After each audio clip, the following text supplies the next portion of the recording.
धर्मवीर रामरावजी आहेत, कला, वाणिज्य आणि विज्ञान महाविद्यालय देवळा या महाविद्यालयाविषयी नेहमीच मला आत्मीयता वाटत आलेली आहे. कारण सातत्याने मला वाटतं सर 7-8 वर्ष मी इथे प्रत्येक वर्षी यायचे आणि प्रत्येक वर्षी किमान 2 तरी व्याख्यानं माझी इथे व्हायची. आता कोरोना नंतर ही माझी पहिलीच वेळ आहे. 2020 नंतर मी प्रथमच इथे येते आहे. मी ब्रेक घेतला, जरा सरांनी ब्रेक घेतला की नंतरच्या बॅचेस बरोबर मॅडमची गाडी घालून दिली. तर सरांनी जी प्रस्तावना केली, आदरणीय बदाने सर आमचे मार्गदर्शक, वडील बंधू, या महाविद्यालयाचं सक्षम नेतृत्व, पितृतुल्य असे आदरणीय आहेर सर, इतर सर्व कर्मचारी वर्ग, फोटो काढणारे घोडे सर, फार मला सगळे परिचय दिसले. मी इतक्या वेळा इथे आलेले आहे आणि प्रत्येक वेळी सुंदर स्मृती बरोबर घेऊन गेलेले आहे. इथल्या विद्यार्थ्यांचा काम तयार आहे. मला माहित नाही आता तुम्ही या बॅचने किती व्याख्यानं ऐकली किंवा कुणाकुणाला ऐकलं, परंतु मी जेव्हाही इथं आलेले आहे तर गच्च भरलेला हॉल तुमच्या त्या इमारतीत, जुन्या इमारतीत, म्हणजे खरा आनंद महाराष्ट्रात मी कुठेही गेली असेल, एक पात्री नाट्यप्रयोग असेल, भाषण असेल किंवा काव्य भाषण असेल, तर खऱ्या अर्थाला आनंद जो वक्त्याला मिळतो बोलल्यानंतर तो या महाविद्यालयातून घेऊन गेले. आणि हे केवळ तुमच्या तोंड देखील सांगत नाहीये मी, बदाने सरांना माहिती आहे. आम्ही पॅनलला बरोबर होतो तिथे सगळ्यांसमोर सांगितलं आणि सर नसतील तरीही सांग तुम्ही कुणी नसाल तरी जे आहे ते आहे. तर आताही ते फोटोज मी बघते, गच्च भरलेला हॉल, बसायला जागा नाही सर. ती माझी टेरेस होती, मला वाटतं तिकडे तिथपर्यंत बसलेली सगळी ती मुलं. किती तळमळ आहे ना इथल्या शिक्षकांमध्ये, प्राचार्यामध्ये, की हे मुलांनी ऐकलं पाहिजे, मुलांमध्ये नवीन काहीतरी बदल झाला पाहिजे. तर मला हे खूप आवडलं. नाहीतर अनेक ठिकाणी औपचारिक व्याख्याने घेतात, माहितीये तुम्हाला, 8-10 डोके बसवून देतात, कारण विद्यापीठाला कळवायचं आहे, कारण वरती अहवाल द्यायचं आहे म्हणून घेतल्यासारखं दाखवायचं आणि काहीतरी बातमी देऊन मोकळं व्हायचं. तर मला हा भ्रष्टाचार इथे दिसत नाही. भ्रष्टाचारच म्हणता येईल ना की अशा पद्धतीने चुकीच्या गोष्टी करणं किंवा खोटं दाखवणं. भ्रष्टाचार केवळ पैशांशी संबंधित नसतो बरं का, त्याच्यात आचार आहे. आचार मीन्स लोणचं नाही, आचार म्हणजे वागणं, वर्तन, व्यवहार. भ्रष्टाचार, आपण पण भ्रष्टाचारी आहे. आपण किंवा दांभिकता बाळगतो, खोटं बोलतो, कुणाला फसवतो, कुणाचा घात करतो, त्याला पण भ्रष्टाचार म्हणतात. आपल्या संकल्पना कधी चुकीच्या. शिक्षक आहात तुम्ही,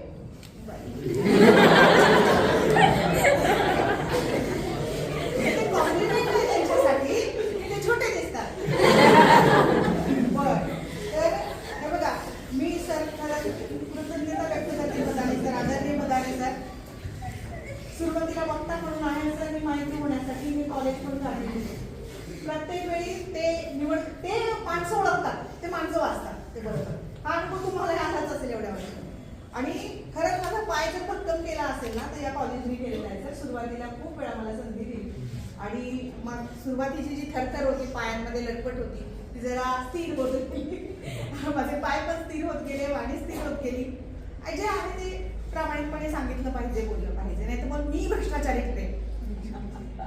तर आज मी ज्या विषयावर बोलणार आहे तो विषय आहे सावित्री तू होतीस म्हणूनच.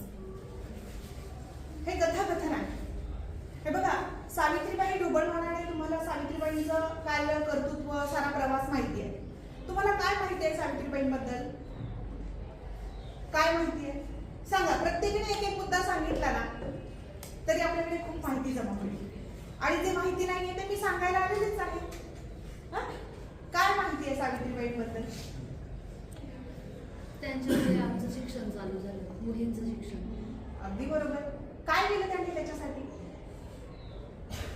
जेव्हा त्यांना बाहेरचे लोक जेव्हा टोचत होते की मुलींना शिकवू नका, त्यांच्यावर शेण फेकत होते, दगडी फेकत होते की त्यांना शिकवू नका, तरी त्यांनी आम्हाला शिकवलं, मुलींना शिकवलं. तेव्हापासून मुलींना शिक्षण देतात. मुलींना तुम्हाला आता सुरक्षित फील होतं का? सुरक्षिततेची भावना आहे का आता समाजात वावरताना? नाही, जेन्युइन सांगा. ते पेपरमध्ये वाचतो, मीडियात बघतो आपण. नाही, ती 17 वर्षाची मुलगी तेव्हा 1847 पुण्यातल्या त्या रस्त्याने जाते. तिला काय वाटत असेल? एकटीच आली आहे.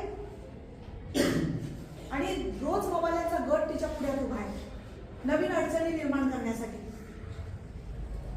काय मोठं योगदान आहे ना त्या बाईचं. मागे आठवली नाही, तुम्ही किती वर्षाचे आहात आता? त्या 17 वर्षाच्या होत्या. Can you imagine? इतिहास वाचला ना आपण, इतिहास समजून घेतला ना, की आपला वर्तमान सुसह्य होतो आणि भविष्य. त्यामुळे आपण इतिहास समजून घेतला पाहिजे. त्यांची चरित्र, थोर माणसं, महामानव, यांनी कसा प्रवास केला.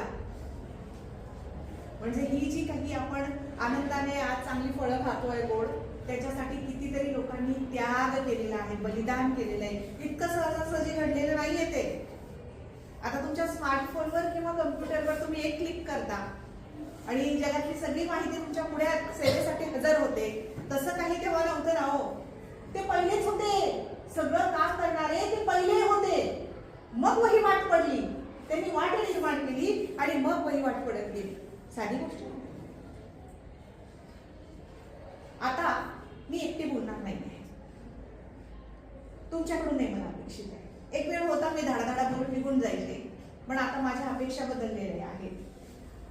कारण तुम्ही पण तेवढ्या सजग आणि सक्षम झालेला आहात ना. तुम्ही वाचता, तुम्ही स्मार्टफोन वापरता, तुम्ही ऐकता आणि तरुणाईचा एक आवाज सर तयार होतोय. आता तरुणाईचा एक स्वतंत्र आवाज तयार होऊ लागलेला आहे. त्यामुळे आता आम्ही पण तुमच्याकडून शिकतो. मी जेवढी फिरते तिथल्या प्रत्येक ठिकाणून मी काहीतरी घेऊन जाते. नवीन काहीतरी आहे तुमच्याकडे.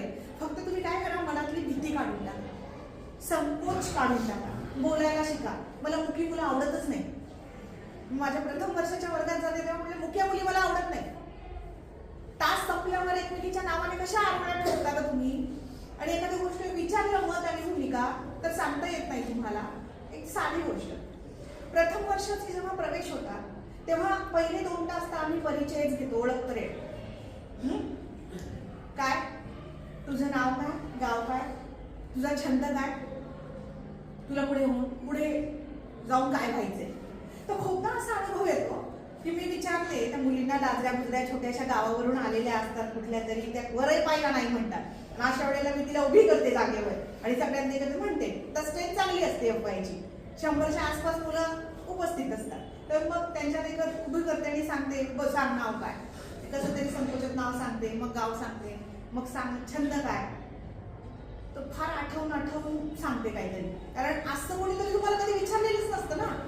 तुम्ही कुणाच्या एवढ्या केंद्रभागी नसता ना की तुम्हाला कोणीतरी विचारेल तुला काय वाटतं, तुझी भूमिका काय, तुझं मत काय, तुला काय व्हायचंय. आणि मग माझा शेवटचा प्रश्न असतो, तुला भविष्यात काय व्हायचंय.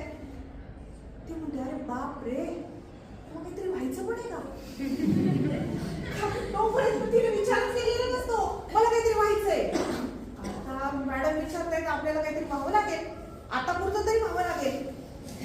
मग ती काहीतरी सांगून मोकळी होते. मी तर म्हणते ठीक आहे, ती जे सांगते आहे ती नाही झाली ते तरी तिला जाणीव तर होईल. मला माझी एक स्वतंत्र ओळख असली पाहिजे. मला या शिक्षणाची उत्पत्ती काय, निष्पत्ती काय आहे, तर मला काहीतरी कुठल्या तरी क्षेत्रात काहीतरी बनावं लागेल, ओळख तयार करावी लागेल माझी. म्हणजे आतापर्यंत तिला कोणी विचारलंच नव्हतं तू काय होणार आहेस. अशा अनुभूती येतात. आणि हे मी जे सांगते बोलते ना ते तुमच्याकडूनच आलेलं आहे मला, आणि मी तुम्हालाच देते परत. तर आज सावित्रीबाईंचं योगदान खूप मोठं आहे मैत्रिणींनो. एका तासात वगैरे सांगता येणार नाही. तुम्ही सावित्रीबाई वाचा. नाही वाचायला आवडत तर YouTube आहे आता आपल्या सेवेला. तुम्ही अगदी तिथे सर्च केलं ना, तुमचं काम करता करता ऐकलं तरीही तुम्हाला खूप गोष्टी कळत जातील. मी ऐकते खूप. आपण ऐकणं विसरत चाललेलो आहोत. स्वतःला तयार करायचं असेल, सुनना बहुत जरूरी है. सुनाना हर कोई चाहता है लेकिन सुनना कोई नहीं चाहता. प्रॉब्लेम आपला आहे. सुनाना हर कोई चाहता है, सुनना कोई नहीं चाहता. सगळ्यांना बोलायचं आहे, मग ऐकणार कोण. जोपर्यंत तुम्ही ऐकणार नाही, समजून घेणार नाही, तोपर्यंत तुम्ही बोलू शकणार नाही. बरोबर. तुम्ही विश्लेषण करू शकणार नाहीये, तुम्ही अनालिसिस करू शकणार नाहीये. तर आधी आणि सगळे काही परफेक्ट नाही, अगदी मी सुद्धा नाही, कुणीच नाही. कुठली तरी न्यूनता प्रत्येकात असते. त्यामुळे आपण चौकस आणि सजग राहायला पाहिजे. मी आता पुढच्या काही वेळांमध्ये जे सावित्रीबाईंचं चरित्र सांगणार आहे ते तुम्ही गोष्टी रूपात सांगणार आहे. कारण गोष्टी खूप आवडतात आपल्याला. आवडतात ना गोष्टी. खूप आवडतात. एक होता एक होता एक होता जोपर्यंत बरोबर गोष्ट सांगत नाही तोपर्यंत मी काय थांबणार नाही. फार लहानपणापासून आपण ही गोष्ट ऐकलेली आहे, ती आपल्या सगळ्यांना कंपल्सरी आहे. Like the compulsory English. ती काही तिला टाळता येत नाही. ती मी ऐकली आहे, आहेर सरांनी ऐकली आहे, त्या सरांनी ऐकली आहे, तुमच्या आईने ऐकली आहे, तुमच्या आजीने ऐकली आहे, तुमच्या आजोबांनी ऐकली आहे, तुम्ही पण ऐकली आहे. आणि तीच गोष्ट आता घोडे सरांनी पण ऐकली. तर ती गोष्ट आता आपण सांगूया एकमेकांना. हा, मी बोलते, पुढे बोलायचं. एक होता, अरे कुठून आलात तुम्ही? बर, एक होती चिमणी. चिमणीचं घर होतं कावड्याचं घर होतं. एक दिवस काय झालं, खूप पाऊस आला. पाऊस घर पाऊस जाणार आहे ना, मग पाऊस येऊन कसं चालेल, खूप पाऊस यावा लागेल. मग एक दिवस काय झालं, काय झालं, आणि कावड्याचं घर मग तो कुठे गेला, चिमण्यांना बोला ना, कुठे गेला आणि काय म्हणाला तिला, ती काय म्हणाली त्याला, थांबा, काय म्हणाली त्याला, तुम्ही आम्ही तर लाजून लाजूनच पाणी झालं. किती साधी गोष्ट विचारते, आनंद घेत ऐकायचं आहे ना सगळं. ती काय म्हणाली त्याला,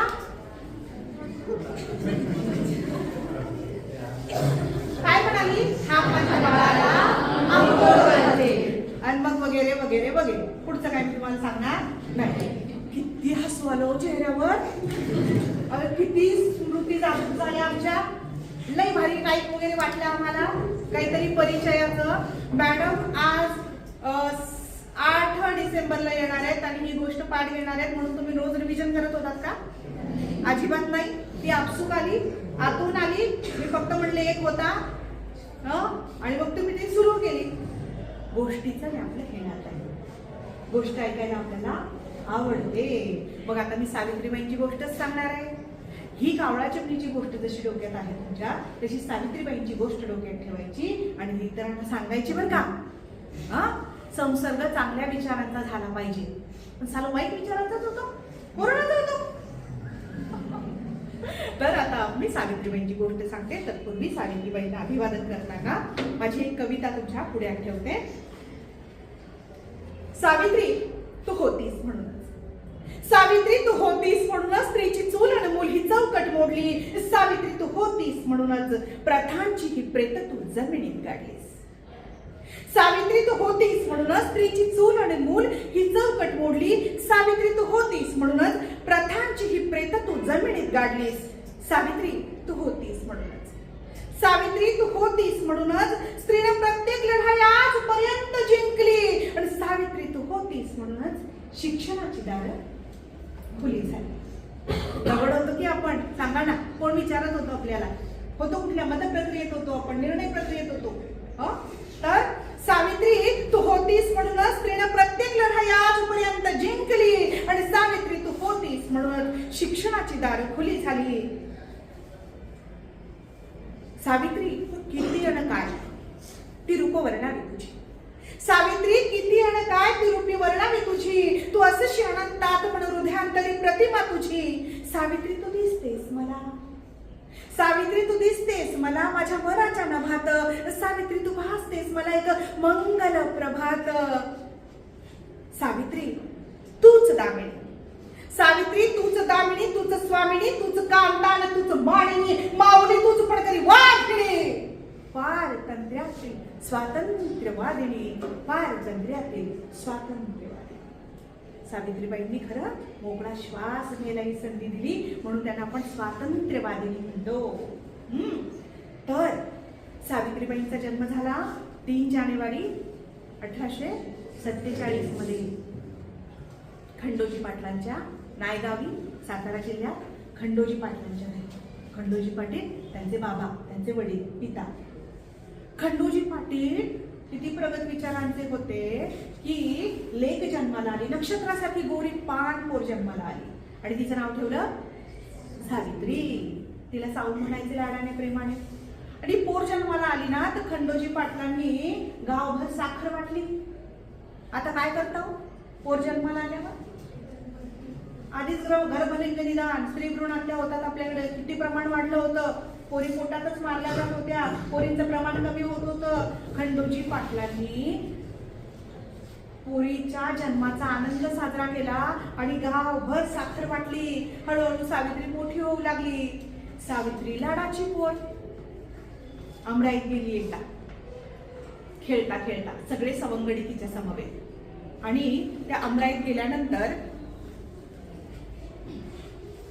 तिने पाहिलं, झाडांकडे पाहिलं.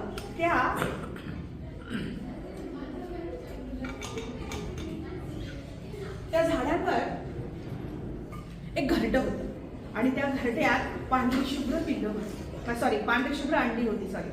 आणि त्या अंड्यांकडे एकटक बघू लागली ती. आणि तेवढ्यात तिचं लक्ष गेलं की त्याच्या जवळ एक काळा कभिन्न नाग ती अंडी खाण्याच्या बेतात आहे. तिला राग आला. अरे, त्या गरीब पक्ष्यांची अंडी हा नाग खाणार म्हणजे त्यांच्यावर अन्याय, मी असं होऊ देणार नाही. तिने काय केलं, सगळी मुलं चिडीत चूप. नाग आहे विषारी एवढा मोठा काळा कभिन्न, खातोय तर अंडी खाऊ दे. सावित्री म्हणे, असं कशी शांत तुम्ही रे? पोरं घाबरली, पोरं मागे मागे जाऊ लागली.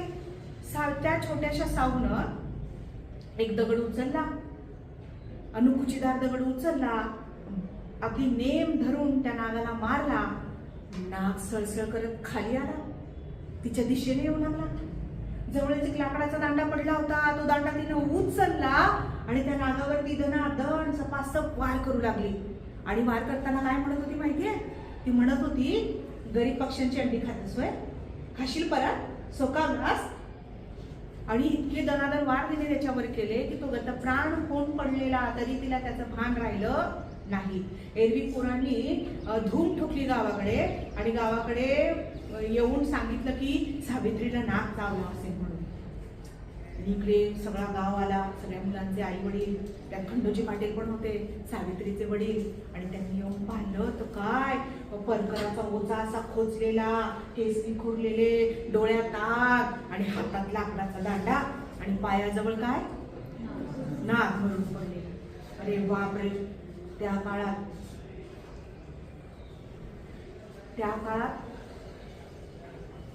पोरीने असं काही करणं, बंडखोरी एवढी कशी मंजूर असेल त्या काळात? आणि मग कुणीच काही बोले. पोरीचं कौतुक करण्याचा तो काळही नव्हता आणि बायांचं कौतुक करण्याचा हा काळही तसा नाही.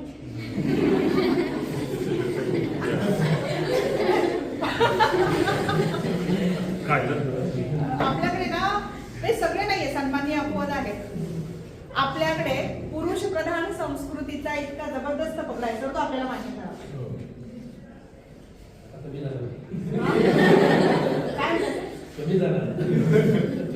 हे स्त्रियांना वाटलं पाहिजे, पुरुषांना वाटून उपयोग नाही. तर बोलणारी बाई सहन होत नाही, छान कर्तृत्व असणारी बाई सगळ्यांना सहन होईल असं नाही. त्यात विरोध करणाऱ्या, मी एकांगी बोलत नाही, त्यात विरोध करणाऱ्या बायका अधिक असतात. कारण त्यांची शरीर जरी स्त्रियांची असली तरी त्यांची डोकी पुरुषांची असतात. पुरुष प्रधान संस्कृतीची शिकार पुरुष झाले तेवढी बाई झाली, किंवा त्याच्यापेक्षा किंबहुना बाई झाली आहे. कारण हे सगळं त्याची महादेना बाई आहे. माणसांनी तिच्या पदरात ते टाकलंय की तू सांभाळायचं. बघा, तुम्हाला आडकाठी आणणारी तुमच्या घरात आई असते, तिला आडकाठी आणणारी सासू असते, त्याच्या जोडीला नणंद असते, कधी जाऊ असते. तर हे आहे. सावित्रीबाईंचं ते कोडकौतुक काही कोणी केलं नाही. डोळे मात्र खंडोजी पाटलांचे बोलत होते, ही पोर काहीतरी वेगळी बरं का. घरी आले आणि तिथे आठवड्याचा बाजार भरायचा. नाही जाऊ. खंडोजी पाटलांकडे छोट्या सावने पैसे मागितले. 7-8 वर्षाची असेल ती, परकरी पोलकी वैद्य. बाबांनी पैसे दिले, गेली बाजारात, खाऊ घेतला, खाऊ खाते. येताना काय दिसलं माहितीये तिला? तेव्हा आपल्याकडे इंग्रजांचं राज्य होतं, बरोबर ना? आणि इंग्रजांचं राज्य होतं त्यावेळी आपल्याकडे, आणि इथे अशिक्षित वर्ग होता आणि त्यांना कामासाठी शिक्षित वर्ग हवा होता. त्यामुळे इतर देशीयांना म्हणजे भारतीयांना शिक्षित करायचं आणि त्यांचा कर्मचारी म्हणून आपल्या कामामध्ये उपयोग करून घ्यायचा. म्हणून मेकॉलेजची पाझर पद्धती माहिती आहे ना तुम्हाला? शिक्षण एका वर्गाला द्यायचं आणि ते पाझर खालच्या वर्गापर्यंत येईल आणि त्यांना तयार, कारण ते एवढं इंग्लंडवरून भरून आणू शकत नव्हते शिक्षित कर्मचारी किंवा त्यांचे लोक असं, तर मग इथल्या लोकांना शिक्षित करायचं. मग तिथे एक फादर, त्याच्या हातात अशी रंगीत रंगीत पुस्तकं छोटी छोटी. माझ्याकडून साल चुकलं मला वाटतं सुरुवातीला, 1847 बोललेली काहीतरी, ते आता मला क्लिक झालं. तर तिथे एक फादर उभा आहे मध्यभागी आणि त्याच्या हातात रंगीत रंगीत चित्रांची पुस्तक आहे आणि सगळ्यांना मोफत देतोय तो, मोफत. त्या छोट्याशा सावित्रीला माय असा आनंद झाला, फुकट मिळतंय ना. आपल्याला आत्ता होतो तर एवढे मोठी असताना ती तर छोटीशी होती. मग तिला भारी वाटलं फार. मग ती काय केली, ते गर्दी चिरत मध्ये गेली, त्या फादरचा जागा ओढला आणि म्हणाले, मलाही एक पुस्तक पाहिजे, मलाही एक पुस्तक पाहिजे. फादरला गंमत वाटली, पोरगी भीतच नाही कोणाला. त्याने एक पुस्तक तिच्या हातात दिलं. माय असा आनंद झाला माया सावित्रीला. सावित्री नाचत नाचत घरी आली, एक तर हवी ती गोष्ट मिळाली, फुकट मिळाली, कुणाला दाखवून कुणाला नाही असं तिला झालं. आता सुरुवातीला कोण बसलाय पुढ्यात, तर बाबा बसले खाटवर अंगणात. बाबांनी पाहिलं पोरगी नाचत नाचत येतीये. पोरगी आनंदानं म्हणाली, बाबा बाबा बघा ना काय माझ्या हातात, अहो बघा तरी काय माझ्या हातात. बाबांनी एक दृष्टिक्षेप टाकला. त्यांनी पाहिलं पोरीच्या हातात पुस्तक. तळपायाची आग गेली. मस्तकात का पुस्तकात? मस्तकात. खूप संतापले, उठले, दान दान पावलं टाकत तिच्या पुढ्यात आले आणि काय म्हणाले, आण ते पुस्तक इकडे, आण ते पुस्तक इकडे. अशा गोष्टी परत घरात आणल्यास तर याद राख, अशा गोष्टी परत घरात आणायच्या नाही. आणि जवळच मातीचा ढिगारा होता, त्याच्यावर ते पुस्तक फेकून दे. आता तुम्हाला प्रश्न पडला पाहिजे, मला पडला पाहिजे की बाबा इतका लाड करतात, लेक जन्माला येते तेव्हा साखर वाटतात गावभर, पण पुस्तक पोरीच्या हातात पाहतात, त्यांच्या तळपायाची आग मस्तकात का जाते? का जाते? बोला पोरींनो.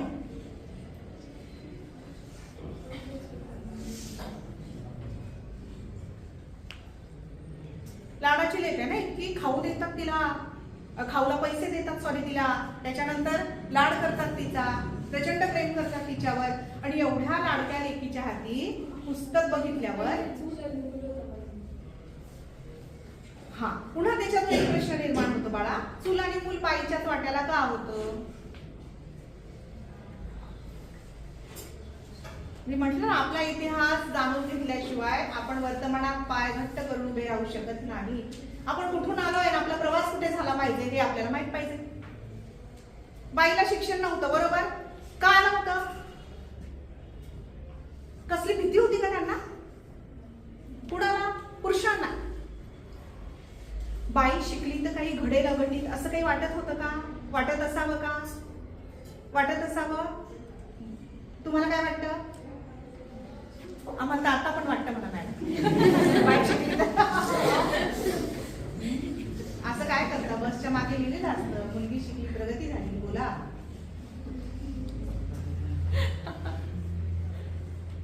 पूर्वी ना अफवा, तुम्हाला माहितीये आपला भारत देश आहे ना, या भारत देशामध्ये अफवांचं पीक सगळ्यात मोठं घेतलं जातं. गहू बाजरी ज्वारी नंतर येतं. सगळ्यात आधी आपल्याकडे ना अफवांचं पीक जोरदार येतं. असं येतं, बेफाम येतं, अफाट येतं. तुम्ही एखादी गोष्ट नाही का, ते माहिती ना कोंबडी पीस, ती गोष्ट माहिती आहे का?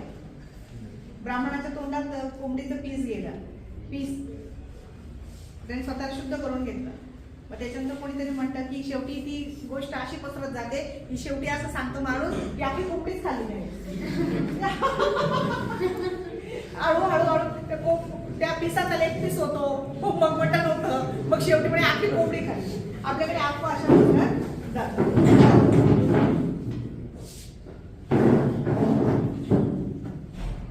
जर मुलींना शिक्षण दिलं, बायकांना शिक्षण दिलं तर बायका बोलू लागतील, विचार करू लागतील, प्रश्न विचारू लागतील. आणि मग बाईनं प्रश्न विचारायला आवडतं का मला? अजून पण नाही आवडत. तेव्हाची काय गोष्ट आहे? हा, 250 वर्षापूर्वी हा काय तर. आणि बोलणारी बाई खूप लोकांना सहन होत नाही. नाहीच होत. खूप कशाला माहीच होत. तरी तुम्ही मला इथे बोलवलं. रवींद्र कुंवर नावाचे हिंदीचे एक कवी आहेत, हिंदी भाषेचे. ते फार छान हिंदीचं पण आहे का इथे प्राध्यापक? नाही. तर ते म्हणतात औरतें बहुत अच्छी होती है. गौर से सुनिएगा, मला फार आवडतं ह्या ओळी. औरतें बहुत अच्छी होती है जब वो हाँ में हाँ मिलाती है. अजून तर अर्ध बाकी, आम्हाला आधी हसवं. औरतें बहुत अच्छी होती है जब वो हाँ में हाँ मिलाती है. औरतें बहुत बुरी होती है जब वो सोचने लगती है, समझने लगती है और खड़ी होके बोलने लगती है. आगाऊ आहे, एवढा नाही संस्कार आहे. बोलते, प्रश्न विचारते, अजून पण मोठ्यांच्या समोर असं वागायचं. ठीक आहे, त्याचं तारतम्य आम्ही पाळतो, पण बोलायचंच नाही म्हणजे काय हो? आम्ही काही गुंगी गुडी आहे होय? आम्हाला पण काहीतरी वाटतं ना कशाबद्दल तरी. आमचं मत, भूमिका काहीतरी तर असू शकतं ना. तर सावित्रीबाई चा असा सगळा प्रवास सुरू असताना मी काय सांगितलं होता, मुद्दा काय सुरू होता आपला? पुस्तकाचा.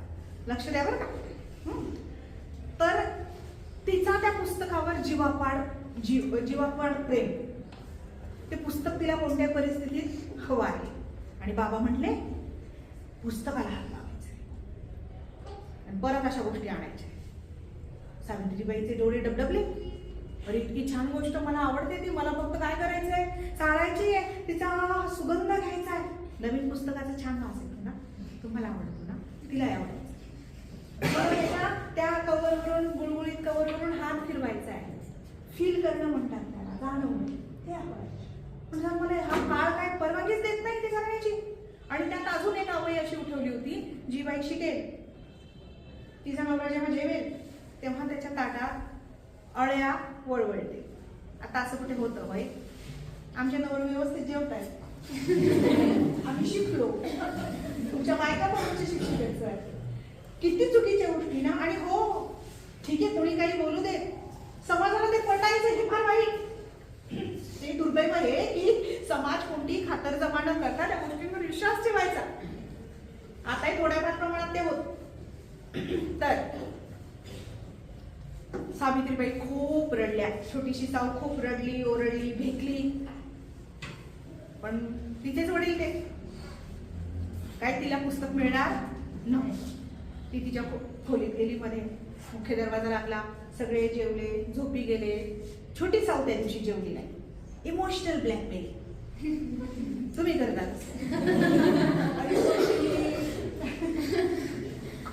खंडोजी पाटलांचं इमोशनल ब्लॅकमेलिंग केलं की मी जेवले नाही तर बाबा येते की तू उठव, माय जेवून घे, पुस्तक हवे, आणून देतो, जेवून घे. हा ते तिचेच बाबा होते. ते काय उठले नाही, साऊ काही जेवली नाही. पण सगळा तिचा जीव पुस्तकात गुंतलेला. तिने काय केलं, सगळी निजानीत झाल्यानंतर सगळे झोपी गेले. आणि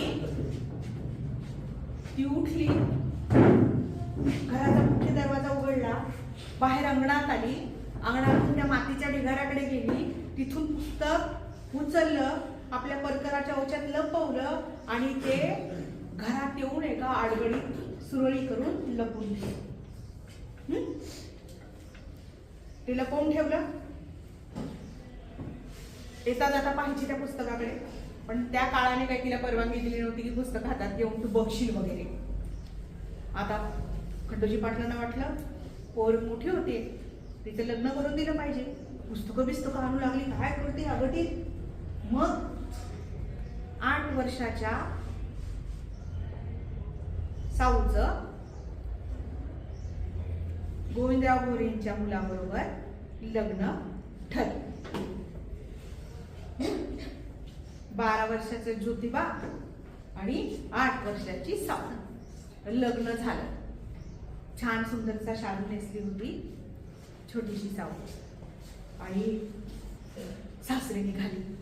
सासरे निघताना काहीच बावल्या बोळक्या घेतल्या नाही तिने बरोबर. लहानच होती ना, हा तेव्हा व्हायची तशी लग्न. आता तुम्ही ते हिशोब करू नका. हा शिका, नोकरी करा, सामाजिक योगदान द्या, मग करा लग्नाचा विचार.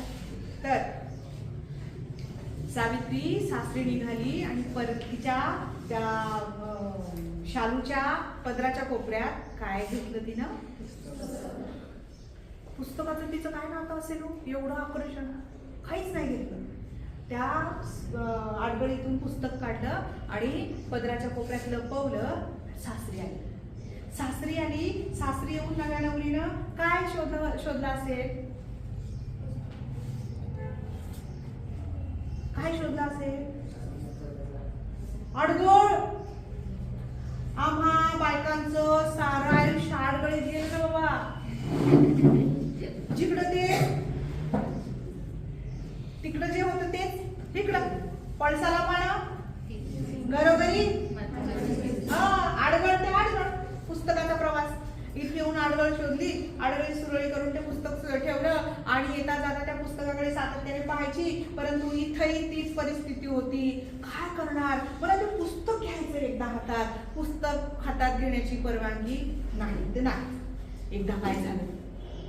एकदा सासूबाईंनी साऊला आवाज दिला आणि म्हणाला, साऊ आज शेतात ज्योतिबाला तू शिदोरी घेऊन जायचीस.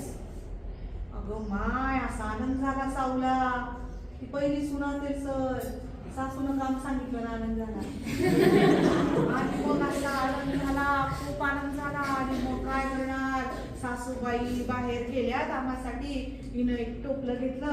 टोपल्यात शिदोरी द्यायचे. तुम्हाला माहितीये शिदोरी कशात बांधून देतात? कशात? काय टाकतात आधी खाली अंतरतात टोपल्यात? इकडे काय म्हणतात? त्यामध्ये पट्ट्यामध्ये इकडे काय म्हणतात? खडकी म्हणतात. हो ना? बोला ना.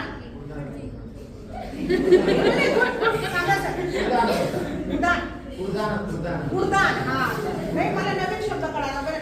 उपरणं असतं, रुमाल असतो, फडकं असतं, धडुकं असतं.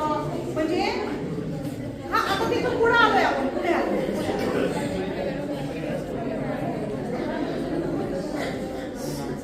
झालं?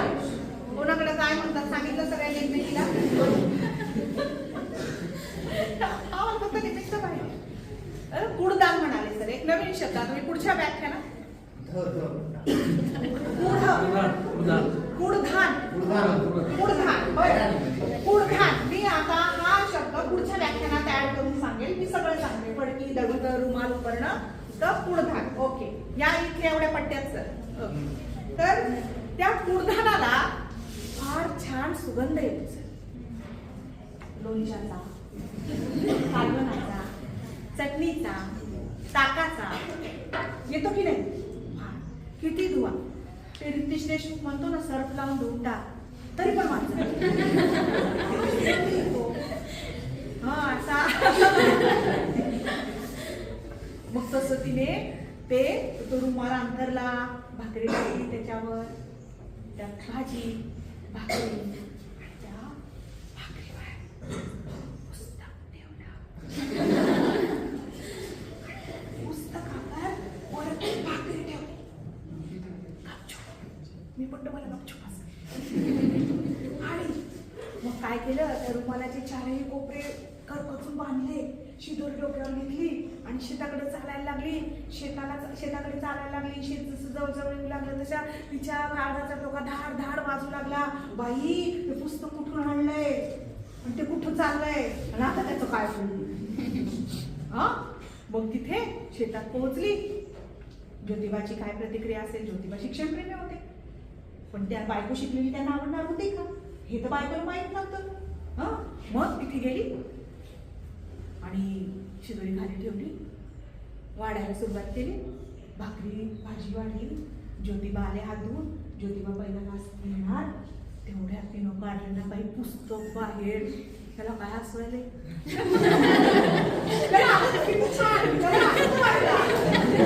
त्याला ते चित्र दिसतंय. Good, it's me, he is normal. त्याला कळतं कुठं हसावं, कुठं आनंद व्हावा. ठीक आहे. तर आणि ते पुस्तक काढलं, पुस्तक पाहून पुस्तक बाहेर काढलं खरं, पण काळजाचे ठोकेचे धाड धाड वाजतायत सावित्रीचे. आता काय म्हणेल नवरा? ज्योतिबा काय म्हणतील? ज्योतिबांच्या हातातला घास हातातच आणि नजर पुस्तकावर खेळलेली. ज्योतिबा म्हणले, काय ग साऊ, पुस्तक आणलंच आहे? अगं शिकायचंय का तुला? अक्षर गिरवायची आहे, शब्द गिरवायचे आहे. हा हा हा म्हणत सावित्रीबाईंनी होकारा दिला आणि त्या दिवसापासून, त्या क्षणापासून त्या शेतातल्या मातीत काळीच्या लेखणीनं सावित्रीबाईंचं शिक्षण सुरू झालं. ज्योतिबांनी सावित्रीबाईंना शिक्षित केलं. भारतातली पहिली शिक्षिका, भारतातली पहिली प्रशिक्षित शिक्षिका, पहिली मुख्याध्यापिका, ज्यांना आपण आद्य शिक्षिका म्हणतो, सावित्रीबाईंनी शब्द अक्षर गिरवायला सुरुवात केली. प्रत्येक सावित्री सोबत एक ज्योतिबा असायला पाहिजे. नाही तर आमच्याकडे असं असतं, हा शिवाजी महाराज जन्माला आले पाहिजे, माझ्या घरी न जिजाऊ जन्माला आले पाहिजे, माझ्या घरी न शेजारच्या. सावित्रीबाई बंडखोर विद्रोही स्त्री जन्माला आली पाहिजे, नाही शेजारच्या आली माझ्या घरात. स्वतःपासून सुरुवात करायला आपण काही मागतच नाही. कुठल्याही बदलाची सुरुवात कुठून होते? पण आपण इतके भामटे भुरटे लबाड असतो. आपण म्हणतो ये बदलेगा वो बदलेगा फिर देश बदलेगा, आणि लबाड स्वतःला विनतच नाही. ये बदलेगा वो बदलेगा और फिर देश बदलेगा, आणि तू नाही बदलायचं काय? स्वतःपासून सुरुवात केली. प्रत्येकानेच ठरवलं तर देश बदलायला वेळ लागणार नाही, पण आपल्याकडे मात्र वेगळ्या पद्धतीचा भ्रष्टाचार सुरू असतो. तर सावित्रीबाईंची शिक्षण सुरू झाले. शिकलेला माणूस विचार करू लागतो, बरोबर आहे? त्याला प्रश्न पडतात. बघा बरं का, तुमच्या बाबतीत हे असं काही होत नसेल तर तुम्ही शिक्षित नाही आहात. तुम्ही शिक्षित नाही आहात. खऱ्या अर्थानं आउटपुट जे शिक्षणाचं निघतंय ते निघत नाहीये, म्हणजे तुम्ही शिक्षित नाही आहात. तुम्ही फक्त कागद मिळवलेला आहे पासिंगचा, बट तुमच्यामध्ये अंतर्बाह्य बदल झालेला नाहीये. तुम्हाला प्रश्न पडले पाहिजे, तुम्ही विचार केला पाहिजे, तुमची एक भूमिका असली पाहिजे, तुमचं एक मत असलं पाहिजे, तुम्हाला काहीतरी बेसिकली वाटलं पाहिजे. नाही तर मग काय, जिकडे वारा तिकडे दिवा. सगळे जे चालले त्याला मेंढरासारखं. स्पेशल निवडताना करता ना तसं, स्पेशल विषय निवडताना करताना मैत्रिणीनं घेतलाय, तुला आवडतं का, तुला त्यातला ओचाटो येतोय का, तिने वही कोणता घेतलाय, सर तो 3 नंबरचा वही द्या. आपण 3 नंबरला काय लिहिलंय, तुझा किती नंबरचा? 24 नंबरचा वही येतो. अरे पण तुझं काय? आम्हाला स्वतःचं मतच नाहीये की माझी आवड काय, माझा छंद काय, माझा कल काय, मला कशात प्रभुत्व आहे, मी कशात करिअर करू शकते. आमच्याकडे सगळी बाकीची कोरी पाटी. असं होता कामा नाही. तुमचं एक फर्म मत असलं पाहिजे कशाबद्दल, घरात दारात कुठेही बाहेर तुमची एक स्वतंत्र आयडेंटिटी असली पाहिजे. कळलं का? त्याला अस्तित्व म्हणतात. अस्तित्व. तुमचं असं काहीतरी स्वतंत्र ओळख मत असलं की तुमचं एक अस्तित्व असतं. कुणीतरी विचारलं तिला विचार बरं, तिला काय वाटतं? भारी वाटतं ना.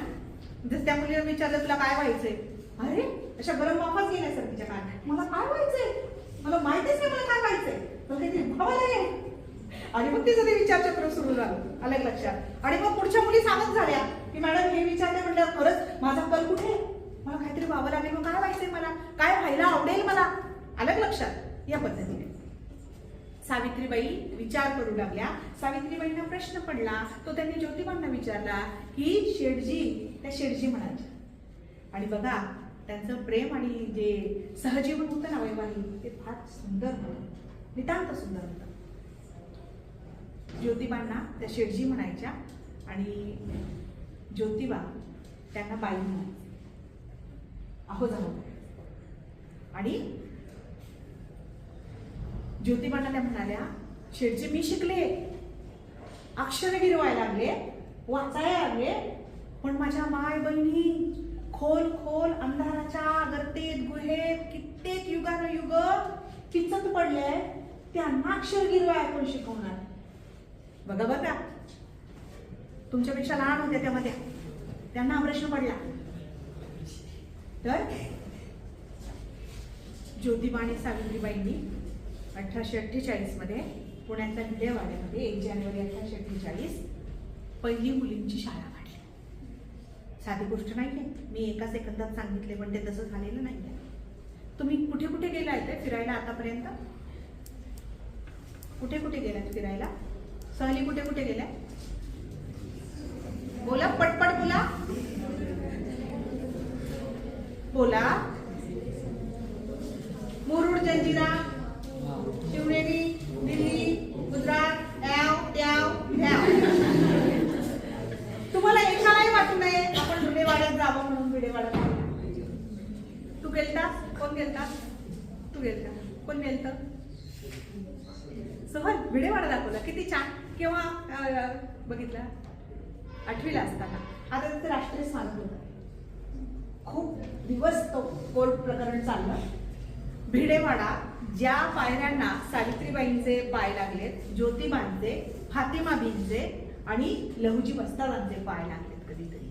मी गेले होते 7-8 वर्षांपूर्वी आणि खूप वाईट वाटलं. मला असं वाटलं त्या पायऱ्यांवर मी, ते फार मोडकळीस वगैरे आलेला होता. तुम्ही ना गुगलवर सर्च करू शकता, काय भिडेवाड्याचं स्वरूप कसं होतं पूर्वी. म्हणजे आता तर अजून काही विशेष सुरुवात झाली नाहीये, पण ते जाहीर झालंय राष्ट्रीय स्मारक म्हणून. तर त्यासाठी खूप मोठी झुंज द्यावी लागते. तो मोडकळीस आलेला वाडा. आम्ही गेलो जेव्हा सहकुटुंब, तेव्हा मी पाय ठेवला त्या पायऱ्यानं. मला उगाच वाटलं की आपण वरती गेलो आणि ते पडतं, काही मोडकळीस आलेलं होतं पाय, म्हणून मी काही वरती जाण्याचं धाडस, आणि मला ते सगळी रया गेलेली, मला त्रास झाला असता आणखी असं मला वाटलं. म्हणून मी त्या पायऱ्यांची माती कपाळावर लावली आणि माझ्या नवऱ्याला म्हणलं की माझा एक फोटो काढ इथं, कारण या पायऱ्यांना कधीतरी लहुजी वस्तादांचे पाय लागलेत, मुक्ता साळवेचे पाय लागले, सावित्रीबाईंचे, फातिमाबाईंचे पाय लागले. आणि मग ती खरं तीर्थस्थान आहेत रे आपली, ऊर्जा क्षेत्र ज्याला म्हणतो आपण, ती आहेत खरी, ती ओळखायला पाहिजे. आणि मग नंतर अजून सावित्रीबाईंनी ज्योतिबा कुठे राहिले बरं एवढे वर्ष? ज्योतिबांची समाधी आहे पुण्यात, माहिती आहे का तुम्हाला? जी सावित्रीबाईंनी त्यांच्या हाताने बांधली फुलेवाड्यात. जेव्हा त्यांना घरातून बाहेर काढलं, सगळी भटमंडळी गेली आणि जेव्हा म्हणाली गोविंदराव गोरेंना की तुझ्या सुनेनं आणि लेकाने जी थेरं लावलीत पोरींना शिक्षित करण्याची, ती बंद करणे, तुला आम्ही वाळीत टाकतो. गोविंदराव गोरेंना बहिष्कृत जीवन आवडलं नसतं. त्यांनी, कारण माणसांना समाज मान्यतेची भूक असते, ते तर जुन्या विचारांचे होते. मग त्यांनी जेव्हा यांच्यापुढे प्रस्ताव ठेवला की आत्ताच्या आत्ता या क्षणी घर सोडायचं नाही ते समाज कार्य सोडायचं, या दोघांनी घर सोडायचा पर्याय निवडला आणि अगदी खूप पहिल्यापासून सगळी सुरुवात केली संसाराची. ज्योतिबा फुलेंसारखा बुद्धिमान माणूस नाही. स्वतःच्या हिमतीवर, स्वतःच्या कष्टाच्या जोरावर कलेक्टर लेवलचा मान होता फुलेंना.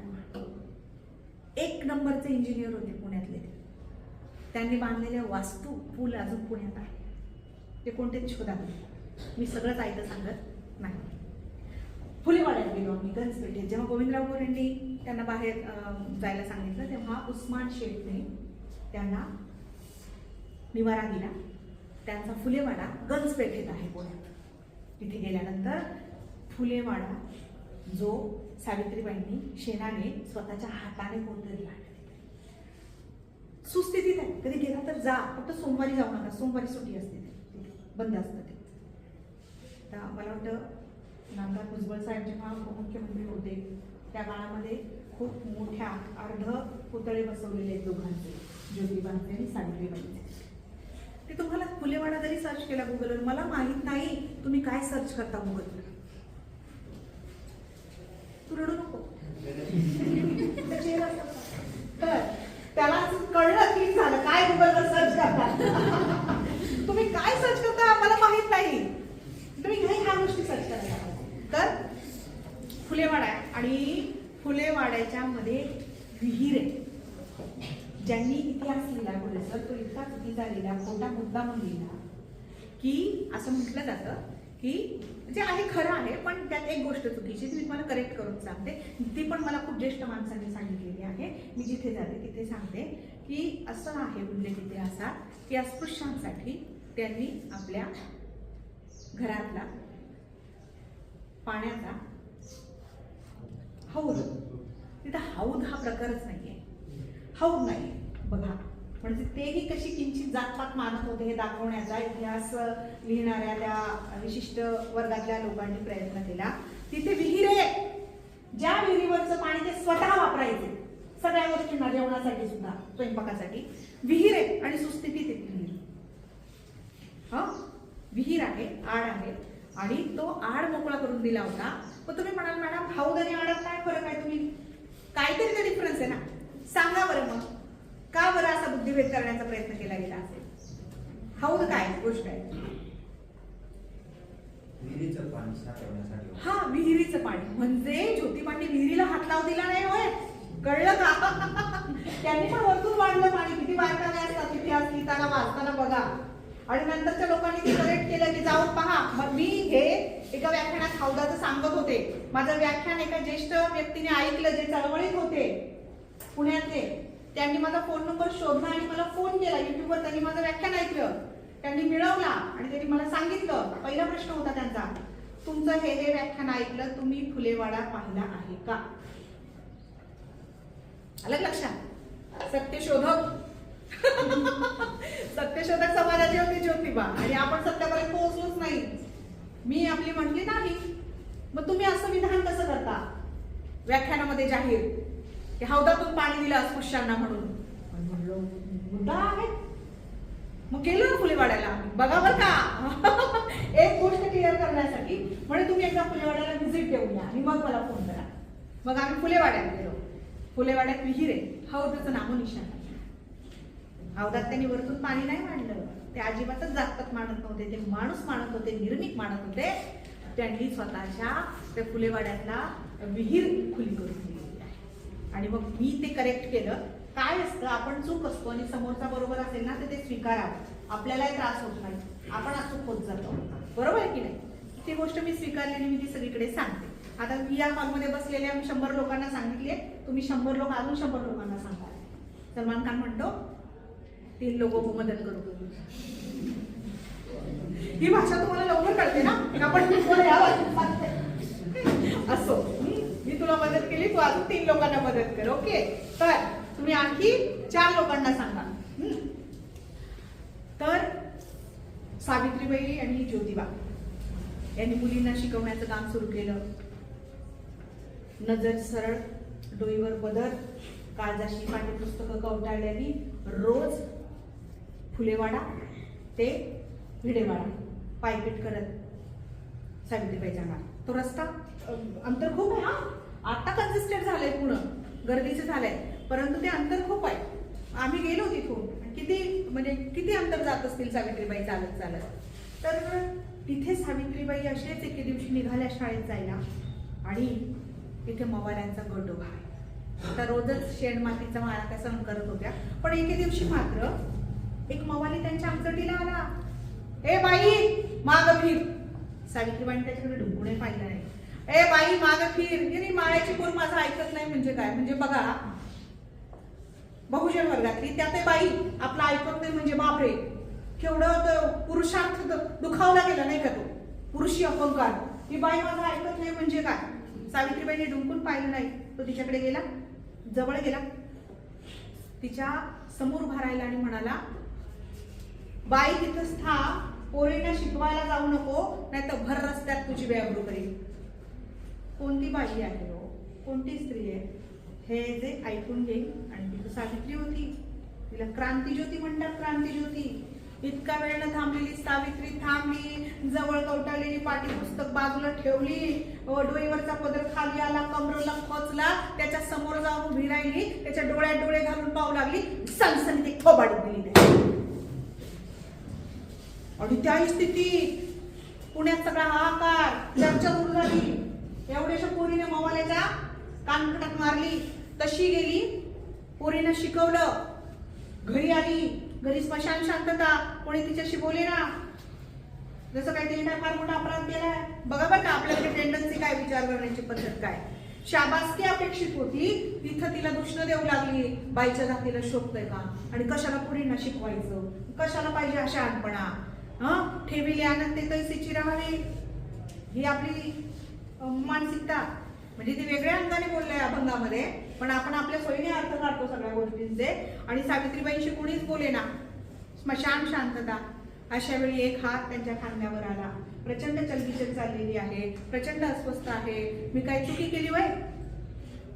तो मवाली माझ्या इब्रतीवर हात टाकत होता, मी काय सहन करायचं होतं वय? आणि मग अशा वेळी ती सगळी चलबिचल सुरू असताना एक हात त्यांच्या खांद्यावर आला आणि त्या पाठोपाठ एक सुंदर वाक्य आलं. मला वाटतं ते जगातलं सगळ्यात सुंदर वाक्य असेल, एका पुरुषाने एका बाईसाठी उच्चारलेलं, एका नवऱ्यानं बायकोसाठी उच्चारलेलं. ते काय वाक्य होतं माहितीये? ते वाक्य होतं, अशीच वाघासारखी जाण, वाघासारखी. काय भारी आहे ना. असं असलं पाहिजे नवरा बायकोचं नातं. त्यांचं आदर्श आहे त्यांचं सहजीवन. सावित्रीबाईंनी ज्योतिबांनी घर सोडलं, त्याच्यानंतर अगदी म्हणजे सावित्रीबाईंनी तर गोधड्या शिवून दिवस काढले. अशी वेळ आहे. त्यांनी आपल्या घरात 1863 मध्ये ज्या बायका नाडल्या पिडल्या जायच्या, बालविधवा पद्धत होती,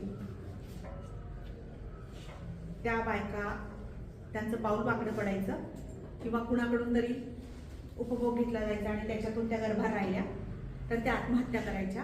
अशा बायकांना त्यांनी वाचवलं, त्यांची सुखरूप बाळंतपणं केली.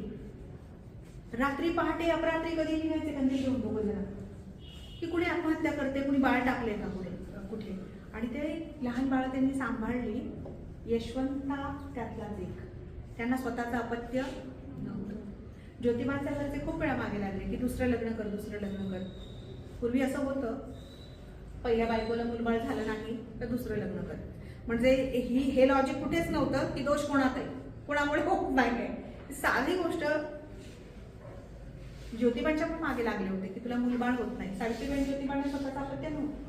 आणि मग ते सातत्याने मागे लागल्यानंतर ज्योतिबा म्हणले, ठीक आहे, तेच तेच तेच सुरू आहे ना, ठीक आहे, तुम्ही म्हणता त्याप्रमाणे. बरं का चष्मा, तुला माहितीये पुढचं नाही ना, शी का करतेस बाळा तू? ही फार लांबून आले रे राजा, थंडी घालत्यात. ऐक.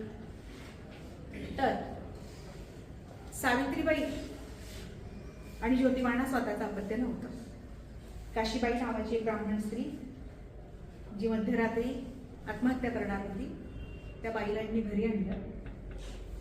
विधवा स्त्री, तिचं सुखरूप बाळंतपण केलं. तिला एक गोड गोजिरा मुलगा झाला, त्याचं नाव यशवंत. त्या यशवंताला यांनी दत्तक घेतलं.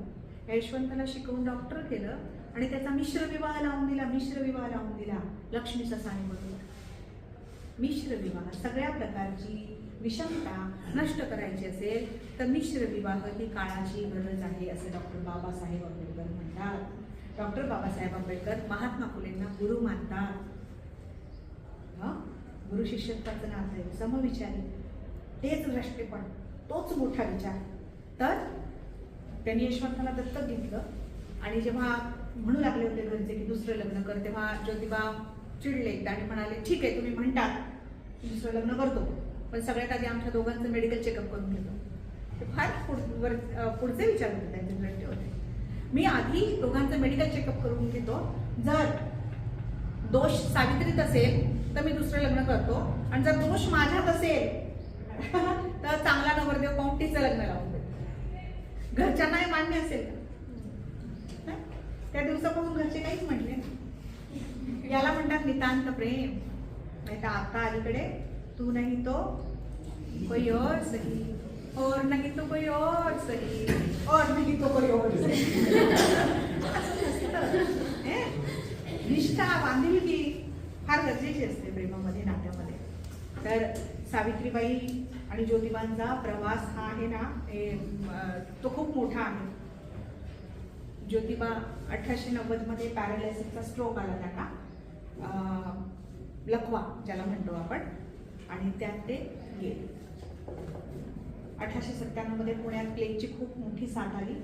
सावित्रीबाईंनी पायाला भिंगरी बांधली. बहुजन वर्गाची घरं, दलित महार मागांची घरं आहेत तिथे त्या फिरत, कारण जिथं हायजीन नाही तिथं उंदरं होतात. त्या उंदरांच्या अंगावर ज्या पिसवा आणि भुपा असतात या माणसाला चावतात आणि त्याच्यामुळे प्लेग होतो. हायजीन कुठे नाही, स्वच्छता सोयीसुविधा नाही, शिक्षण नाही, या माणसांची घरं गावाकुसाबाहेर. आणि मग अशा वेळी पायाला भिंगरी बांधून सावित्रीबाई फिरू लागल्या आणि सावित्रीबाईंना एका घराच्या बाहेर मोठ्याने हंबरडा फोडल्याचा आवाज आला. त्यांनी दार डुकावून पाहिलं. ते एक 8-9 वर्षाचा पोरगा, पांडुरंग त्याचं नाव, पांडुरंग गायकवाड, आणि तो प्लेगच्या तापाने फणफणलेला, खाली पडलेला. त्याच्या एकुलत्या लेकाच्या या आजारपणामुळे हंबरडा फोडत होती. सावित्रीबाईंनी क्षणाचाही विचार केला नाही गेल्यामध्ये. आणि संसर्गजन्य बरं का, प्लेग संसर्गजन्य. आता तो नामशेष झालाय, म्हणजे टांखेत आणि जांघेत गाठी दिसायला लागतात आणि भयंकर ताप भरतो. तुम्ही काहीही करा उपचार, हा ताप काही केल्या उतरत नाही. माणूस मारूनच हा ताप उतरतो. जे माणूस मेला, थंडगार पडला, ताप उतरला समजा, माणूसही गेला समजा. तर सावित्रीबाईंनी क्षणाचाही विलंब केला नाही. त्यांनी त्या पांडुरंगाला आपल्या पाठीवर घेतलं आणि यशवंतला त्यांनी ससाण्यांच्या माळ रानावर तात्पुरता दवाखाना इलाजासाठी टाकून दिला होता. तिथं त्या पोहोचल्या. पांडुरंगाला खाटावर टाकलं. पांडुरंगावर यशवंतने लगेच इलाज केला. यशवंत वाचला. पण हाय रे दुर्दैव, सावित्रीबाईंना प्लेगची लागली आणि शेवटचा श्वास पण सावित्रीबाईंनी समाज कार्यासाठी घेतला. पांडुरंगाला आणला नसता पाठीवर तर त्यांना प्लेगची लागण झाली नसती. 60 वर्षांच्या 66 वर्षाच्या होत्या तेव्हा. 90ला जेव्हा ज्योतिबा गेले तेव्हा त्या 60 वर्षाच्या होत्या आणि 97ला प्लेगची लागण झाली आणि त्या गेल्या. सावित्रीबाई गेल्या. सावित्रीबाई असेपर्यंत त्यांना वेदना, यातनाच त्यांच्या वाट्याला आल्या. किती वेदना, हाल अपेष्टा. समाजाचं असंच आहे, माणूस असेपर्यंत त्याची किंमत वाटत नाही, नंतर त्याचे पुतळे रस्ते बेस्त्यांना त्यांची नावं दिली जातात. जाऊ दे, त्यातही सावित्रीबाईंचं मोठेपण सिद्ध झालं. आज आपल्या सावित्रीबाई फुले पुणे विद्यापीठामध्ये केवढा भव्य पुतळा आहे सावित्रीबाईंचा. कधीतरी जा आणि डोळ्यात डोळे घालून पहा त्या पुतळ्याचे. मी गेले होते एकदा विद्यापीठी कामासाठी सायंकाळच्या वेळी. कितीतरी वेळ त्या पुतळ्याकडे ते पाहत राहिले. ते डोळे बोलतात तुमच्याशी. जा आणि बघा, ते ओरिजिन आहे तुमच्या कर्तृत्वाचं, तो उगम आहे तुमच्या अस्मितेचा आणि अस्तित्वाचा. जाऊन बघा सावित्रीबाईंचे डोळे आणि ठरवा आपली ही दिशा. छोटंसं थोडंसं काहीतरी तर काम आपल्या हाती होऊ शकतं. तर एकंदर सावित्रीबाईंच्या या अवघ्या प्रवासातून तुम्ही काय शिकायचंय, मी खूप संक्षिप्त सांगितलं. हे 2 तासाचं व्याख्यान, परंतु इथे वेळेच्या अभावी थोडक्यात मी इथे सांगितलेलं आहे. आता जाता जाता फक्त एक कविता तुमच्यासाठी. तुम्ही काय करायचं सगळ्यांसाठी. तुम्ही जेव्हा यशाकडे जाऊ लागतात, स्वतःची ओळख तयार करू लागतात, तुम्हाला यश मिळू लागतं, तेव्हा एक खूप मोठा समूह असतो. खूपदा घरातले नात्यातलीच माणसं असतात जे तुमचे पाय ओढतात, ओळखीतलेच असतात. तुम्ही मागे हटायचं नाही. सावित्रीबाई मागे हटल्या नाहीत म्हणून मोठं काम करू शकल्या. ऐकावे जनाचे होती ती गाढवाची आणि त्यांच्या मालकांची गोष्ट. तू अपनी खूबियां ढूंढ, खामियां निकालने के लिए लोग है ना. तू अपनी खूबियां ढूंढ, खामियां निकालने के लिए लोग है ना. अगर रखना है कदम तो आगे रख, पीछे खींचने के लिए लोग है ना. आपण बिनपगारी माणसं नेमलेली आहेत. त्याने त्यांचं काम करत राहतात. विचार करायचा नाही. त्यांना असं हवं असतं की तुम्ही मेंटली डिस्टर्ब व्हाल, तुम्ही अस्वस्थ व्हाल. तुम्ही व्हायचं नाही. तुम्ही झालात की ते जिंकतात. तुम्ही झालात की ते जिंकतात. त्यांना जिंकू द्यायचं नाहीये ना. अगर रखना है कदम तो आगे रख, पीछे खींचने के लिए लोग है ना. सपने देख रहे हैं तो ऊंचे देख, नीचा दिखाने के लिए लोग है ना. तू अपने अंदर जुनून की चिंगारी भड़का, जलने के लिए लोग है ना. प्यार करना है तो खुद से कर. करीना कपूर म्हणते जब भी मेट मध्ये मैं खुद की फेवरेट हूँ. हो सर.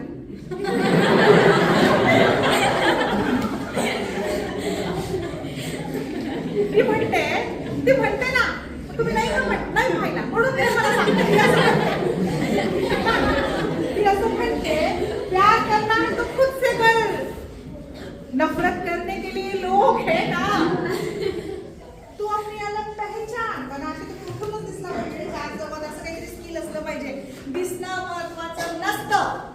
नाही मी गोरी असते तर, मी उंच असते तर, माझं नाक सरळ असतं तर कशाला पाहिजे. तू आहे तशी खूप सुंदर आहेस. तुझं असणं सुंदर कर. तू दिसणं जाऊ दे. त्या दिसण्याला एक्सपायरी आहे. You know. असणं मात्र चिरकाल टिकतं. तुम्ही असताना पण आणि तुम्ही नसताना पण. रहे ना रहे हम महका करेंगे.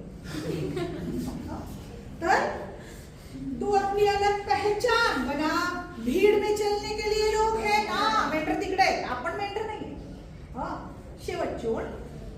तू कुछ करके दिखा दुनिया को. तू कुछ करके दिखा दुनिया को. तालियां बजाने के लिए लोग है ना.